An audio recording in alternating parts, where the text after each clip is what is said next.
कभी कभी रिश्तों में बातें इतनी उलझ जाती हैं कि समझ ही नहीं आता कि क्या सही है और क्या गलत। तो आज हम इसी धुंध को थोड़ा साफ करेंगे और कुछ ऐसे मुश्किल कम्युनिकेशन पैटर्न्स को समझने की कोशिश करेंगे जो अक्सर कन्फ्यूजन पैदा करते हैं। ये एक ऐसा एहसास है ना, जो किसी को भी अंदर तक हिला सकता है। जब कोई अपनी ही सच्चाई पर, अपनी याददाश्त पर शक करने लगे। चलिए पता लगाते हैं कि आखिर ऐसा महसूस होता क्यों है और इसके पीछे असल में चल क्या रहा होता है। तो सबसे पहले ये जानना जरूरी है कि हम बात किस बारे में कर रहे हैं। इन व्यवहारों को एक नाम देते हैं और समझते हैं कि ये असल में महसूस कैसे होते हैं। गैस लाइटिंग, देखिए, ये एक बहुत ही धीमा और खतरनाक मानसिक खेल है। इसका सीधा सा मकसद किसी की सच्चाई पर से उसके भरोसे को ही मिटा देना है। और मजे की बात यह है कि ये शब्द एक बहुत पुरानी फिल्म से आया है, जहां एक पति गैस से जलने वाली लाइट को बार बार धीमा करके अपनी पत्नी को ये यकीन दिलाने की कोशिश करता है कि वो पागल हो रही है। देखिए, ये सिर्फ झूठ बोलना नहीं है, ये एक पूरी सोची समझी रणनीति है। जब कोई लगातार आपकी बातों को नकारे, आपको सबके सामने अस्थिर बताए या फिर आपको दोस्तों और परिवार से दूर करने की कोशिश करे, तो इसका असर बहुत गहरा होता है। धीरे धीरे इंसान खुद पर ही शक करने लगता है, अपनी याददाश्त पर से भरोसा खोने लगता है। यहाँ एक बहुत जरूरी बात है समझने वाली। ये सिर्फ चुप रहना नहीं है, ये मनोवैज्ञानिक आक्रामकता का, मतलब साइकोलॉजिकल एग्रेशन का एक एक्टिव रूप है। ये दरअसल बातचीत को एक हथियार की तरह इस्तेमाल करने से इनकार करना है, जो दूसरे इंसान को अदृश्य और पूरी तरह से महत्वहीन महसूस कराता है। सोचिए, ये कितनी गहरी बात है। एक थ्योरी है, सोशल पेन ओवरलैप थ्योरी। उसके मुताबिक हमारा दिमाग सामाजिक अस्वीकृति को, जैसे कि साइलेंट ट्रीटमेंट, ठीक उसी तरह दर्ज करता है जैसे वो किसी शारीरिक चोट को करता है। इसलिए जब कोई कहता है कि ये बहुत दर्द देता है, तो वो सचमुच में वैसा ही महसूस कर रहे होते हैं। तो हमने ये तो देख लिया कि ये व्यवहार दिखते कैसे हैं, पर अब सवाल ये है कि कोई ऐसा करता क्यों है। चलिए अब इसके पीछे की साइकोलॉजी को समझते हैं। ये एक बहुत ही स्वाभाविक सवाल है ना? और इसका जवाब अक्सर एक बहुत ही आम सी मनोवैज्ञानिक अवधारणा में छिपा होता है, जो हम सभी के अंदर काम करती है। ये हमारे दिमाग का खुद को बचाने का एक तरीका है, एक तरह का डिफेंस मैकेनिज्म। जब हम अपनी किसी कमी या भावना का सामना नहीं करना चाहते, तो हमारा मन अनजाने में ही उसे किसी और में देखने लगता है।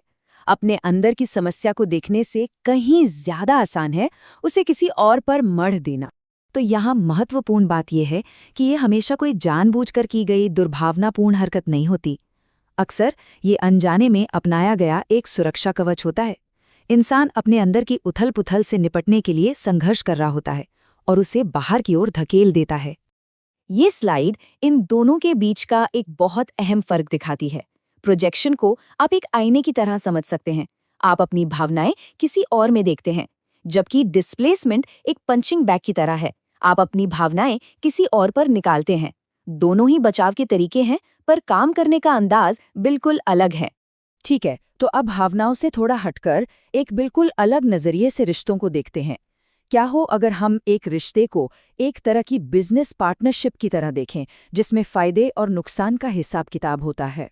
सोशल एक्सचेंज थ्योरी ये कहती है कि हम अनजाने में ही रिश्तों में एक हिसाब किताब करते रहते हैं। हम चाहते हैं कि हमें फ़ायदा ज़्यादा से ज़्यादा हो और नुकसान कम से कम। अब सोचिए, जब किसी रिश्ते में भावनात्मक लागत, जैसे गैस लाइटिंग या साइलेंट ट्रीटमेंट, बहुत ज़्यादा बढ़ जाती है, तो ये पूरा संतुलन ही बिगड़ जाता है। ये काफ़ी दिलचस्प नज़रिया है ना? ये बताता है कि हम लगातार एक दिमागी बैलेंस शीट बनाए रखते हैं, और ये जो लागत और पुरस्कार हैं, ये पूरी तरह से व्यक्तिगत होते हैं। जो एक इंसान के लिए एक बड़ा पुरस्कार है, वो हो सकता है दूसरे के लिए कुछ भी न हो।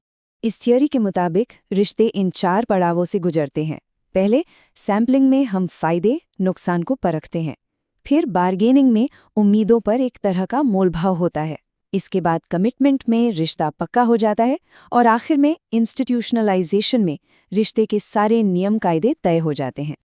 अच्छा, तो अब एक बहुत ही व्यावहारिक हिस्से पर चलते हैं। इन पैटर्न्स को पहचानने के लिए हम खुद को कुछ ऑब्जर्वेशनल टूल्स यानी अवलोकन उपकरणों से लैस करेंगे। शायद ये सबसे मुश्किल हिस्सा है, खुद के अंदर झांकना। क्या ऐसा होता है कि बार बार अलग अलग लोगों पर एक ही तरह के आरोप लगते हैं? क्या छोटी छोटी बातों पर प्रतिक्रिया बहुत ज्यादा होती है? अगर ऐसा है तो हो सकता है कि ये प्रोजेक्शन हो जो एक ही तरह के झगड़ों में बार बार उलझा रहा है। चुप्पी को पहचानना मुश्किल हो सकता है क्योंकि इसमें कुछ कहा ही नहीं जाता, लेकिन जरा ध्यान से देखें, क्या बातचीत एक तरफा हो रही है? क्या कमरे में एक अजीब सा तनाव महसूस किया जा सकता है, भले ही सब चुप हों? ये सिर्फ चुप्पी नहीं, बल्कि किसी को अदृश्य महसूस कराने का एक तरीका है।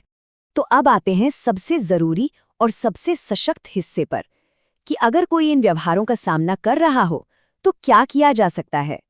तो अगर कोई खुद को ऐसी स्थिति में पाता है तो ये 5 कदमों का रास्ता मदद कर सकता है। सबसे जरूरी है पहला कदम, आत्म देखभाल। ये याद रखना कि ये आपकी गलती नहीं है। इसके बाद समर्थन मांगे और अपनी सीमाएं तय करें। शांत रहकर अपनी बात कहना बहुत जरूरी है। और हाँ, कोई दूसरे को नहीं बदल सकता, लेकिन खुद को सुरक्षित जरूर रख सकता है। और हम आपको इसी एक विचार के साथ छोड़कर जा रहे हैं। ये सवाल हमें हमारे मूल विषय पर वापस लाता है और गहरी सोच को प्रोत्साहित करता है कि हम कैसे संवाद करते हैं और हम अपने रिश्तों में क्या स्वीकार करते हैं। हमारे साथ जुड़ने के लिए धन्यवाद।